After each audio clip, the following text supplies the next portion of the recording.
Hawaii for Bristol, and these two. How about it? Pro Bowl running back Lesean McCoy in the house. Thank you so much for being with us. Happy to be here. We so appreciate it. All right, we've been talking about Cam Newton all morning, his perception and his response to how others view him. What are your thoughts on his comments? Well, if you look at it, all the quarterbacks, I guess, that played this game, what can you compare it to Cam Newton? So I kind of understand what he means by that, but he's different. I mean, the offense he's running, that's just something new. His ability to run the ball, being the main focal point offense, can run, can throw the ball.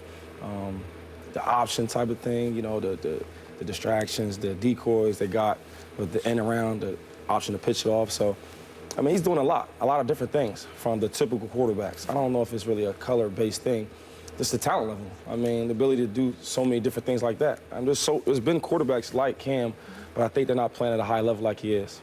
And the spotlight. I mean, he's in the Super Bowl, and he's so young. He's so young, and the things he's doing, you add on the celebrations and all that type of things, it makes a whole big impact. So I think that's why it's the big talk about Cam.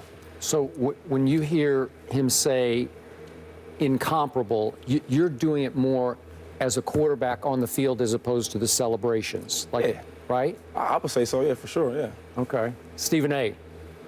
Well, I think that the one thing that we have to remember when it comes to Cam as well is that Cam is like that kid from a new generation that, parents have to look at and be like, this is not the way that I did stuff. This is not the way that I know.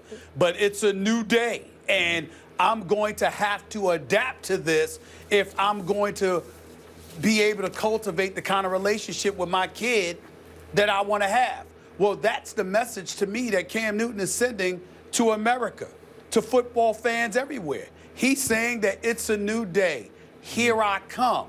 And y'all better get used to it because this is how it's going to be. And you have a lot of folks out there uncomfortable with the fact that this is the way it's going to be because they're like, wait a minute, we're not accustomed to seeing quarterbacks do that. We're not accustomed to seeing quarterbacks act like that. And let me tell you something. They ain't got nothing to do. It has very little to do with ethnicity. I mean, you can look. There are old school black folks that's looking at Cam and like, I don't know. Right. It's an adjustment for them. And it's a generation thing, and it's okay. Yep. And it's okay like because calm, that's what you usually have to do. Type of quarterback, in the huddle game with the guys. Cam, he celebrates with the fans. He runs around, does the dancing.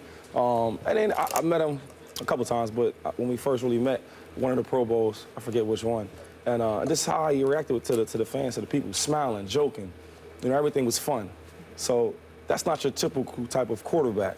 You look at the Brady or the Mannings, they're more serious.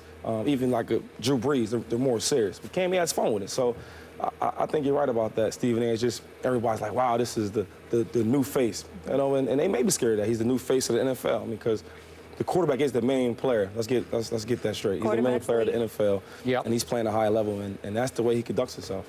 By the way, last night on Comedy Central, Brandon Marshall of the Jets, not of the Broncos, but that Brandon Marshall, the receiver, said, listen, I don't want my quarterback dancing. I'm from the old school. But he went on to say exactly what you two just said, which is that what we have to understand, this is a new generation. This is what they're doing next. They're disruptive. They're disrespectful. They don't give a damn about anyone. And Brandon concluded, I kind of like that.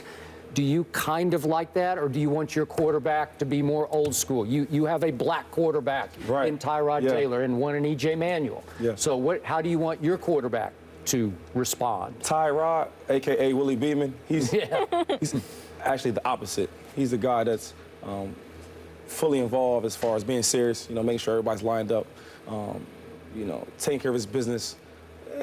And they both are, don't get me wrong, but just the way he conducts himself is more serious. So, and I like that as a quarterback, because the quarterback is not your flashy wide receiver, your talkative, outgoing running back, or, it's the quarterback. Yep. That's the next person from being a coach, so. Now, by the way, Tyrod is not 6'5", 260, right? Yeah, you're right. So I want my guy more serious. But then again, I wouldn't mind Cam. Like I said in the Pro Bowl, he was around and he was fine. It's obvious he's still handling his business the right way, no matter if he's celebrating, if he's loud, if he's smiling, if he's not. He's taking care of wins for his team. And they're successful. Well, let's be clear. We don't encourage anybody being disrespectful. Yeah, nah. I don't care who you are. Nobody's encouraging anybody to be disrespectful. But having said that, and I think Lesean will co-sign on this, Skip and Molly, you know, when you're in your face, when you're in people's face with your greatness, and you're clearly daring them to stop you, when you have that kind of mentality, it elevates the level of responsibility that you have to go out there and perform. That's true. So even though it isn't ideal, if you go talk the talk, at some point in time, you're going to walk the walk. And if you look at what Cam is doing, he's not only doing it, he's galvanizing his troops to do it. Yep. And when they've stepped on the field, they've done it You can see because they felt an extra obligation to back up the swag that they've been putting on display. Yeah. It works for them. It does. It works for them. I think the coaches are even getting involved with it. You can see the swagger, the difference. It is. Yeah, You're right. and I think at the Contagious. beginning of this year, even last year, you know, Cam was still doing the same thing, and now it's picking up. Now the team's doing it. You know, I watch when they score, they'll get whoever scores, they'll get the ball and give it to Cam, and so you can see that everybody's picking up with it. No, you're right. It's becoming their identity. Tell me how you felt when you watched your division rival New England, who handled you guys twice this year, go to Denver and get handled by the Broncos. I actually thought that they would win that game, but obviously I didn't want them to win. No. You know, but next year we got to go in there and beat them. Simple as that. So what happened to them at Denver? What did you see unfold? Well, the first thing is just the turnovers. You know, you never really see them turn the ball over ever. You know, in particular, I mean, Tom never turns the ball over. So that was something that surprised myself. You know, and they're a team that, even if they're down, they fight back. You know, it's one of them teams where, all right, the defense, we got to get a stop. They get the stop. All right, we got to get a score. They get the score. So everything didn't work well from that game, and that was really surprising. And I think everything that Denver had to do to win, they did and they got. You know, usually it works in Tom's favor. I've watched it over and over again. Stephen A., I'm assuming you might have a Chip Kelly question, but I could be wrong. Actually, you know what? I really wasn't thinking much about Chip Kelly. He said some things I said, and I got killed for it. That is true. You know? You're here now. Say it. Say Say it. it. You know, Yeah. like you said it, I said it. It's certain things that we said that people just want to kill you for, and it's. Yeah. I believe in this. Everybody has their own opinion. You know, you can feel the way you want to feel. Right. I don't think you're wrong for that. The same with this Cam Newton. Well, Go ahead, Lesean, Stephen. what I tried to break down to them, and I'm not saying it was you because I'll never tell who it was, but you and I both know that I was in the streets of Philadelphia, and I got pulled over by a few of your teammates that were like, yo, this dude Chip Kelly is a little different, and that's all they said. So I came out and said, look, this is what I'm being told, and it all started from there, and it just turns out we see how many people have come out and have spoken since then, haven't we? Yeah, I mean, I just feel like, man, certain things you said before, or I said before, they killed you on, then now people can kind of understand, or players came out and talked about it. I'm honest, I shoot you straight.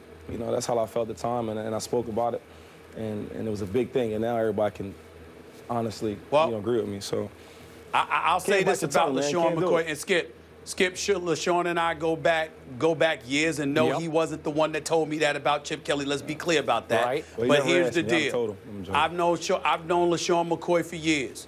The man ain't never lied. I'm gonna leave it at maybe you're that. just the first to say it. So what was your emotion when he got fired?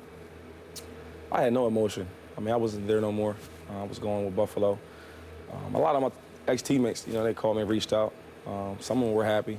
Majority of them were happy. Sure. You know, but I mean, one thing I will say about Chip, he's an intelligent coach, man. He's smart. You know, He can coach.